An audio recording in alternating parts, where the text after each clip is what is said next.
Let's go more on that breaking news now. Australia's announced a third round of sanctions against Russia, also Belarus. These include personal and financial sanctions on 8 Russian oligarchs and 339 members of the Russian Duma. Our masters of spin this morning, advertising and marketing executives Dee Madigan and Matthew Bywater. Thanks for both being in here. Dee, these sanctions, they sound good, and we're not going to knock them because it's the right thing to do at this stage. But Australia announcing sanctions, what impact can we actually have? What's the messaging in this? Like, it's what you do when you're not really doing anything. All those oligarchs will have moved their money well and truly sort of into hidden places anyway. War is a really hard sell domestically for any country. It never used to be. It used to be like a political sugar hit.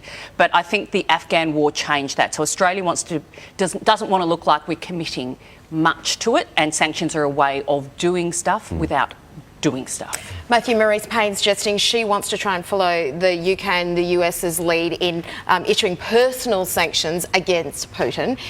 What does that say? Is that a stronger message, I guess? Yeah, I don't know, because I don't think Putin sees himself as trying to hit the BAW rich list. Like, he doesn't need money. He's a guy who's after power. And this is the thing we forget, is that his political ideology is responsible for more deaths than all the wars and pandemics in the 20th century alone. So this is not about money. I think they're important. I think you've got to do it. And I think this is a longer-term game, and this is hopefully going to help turn some of the Russian people against Putin. But it doesn't matter. This is not going to stop the war. You look at the Russian elections, all his opponents disappear before, anyone who's a serious threat anyway. You look at any tyrant, their biggest fear is not outside, it's inside.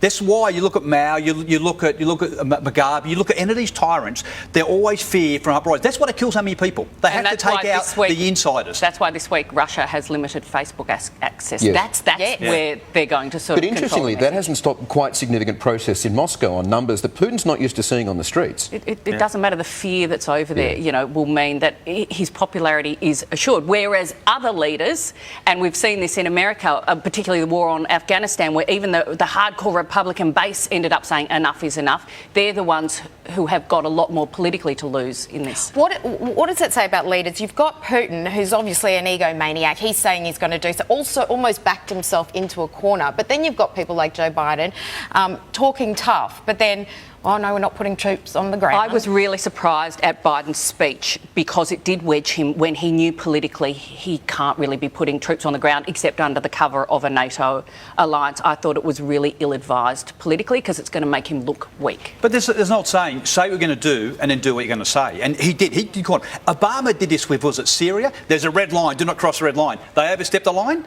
And then nothing. Yeah. And what's happened, this weakness is showing through against the West. Super briefly, though, the messaging here is important for the Prime Minister here. He gets to distract from all other issues for a couple of days whilst talking tough on Ukraine, right? So it works for him domestically. And also linking in China with that whole conversation. That's playing out for him. What he's going to try. But I don't think it does. I think Australians know China's our major trading partner. I think Australians know you have to tread very softly here and that big words are actually a little bit dangerous. Indeed. All right, Matt, Dee, good to have you here. Pleasure. Thank you.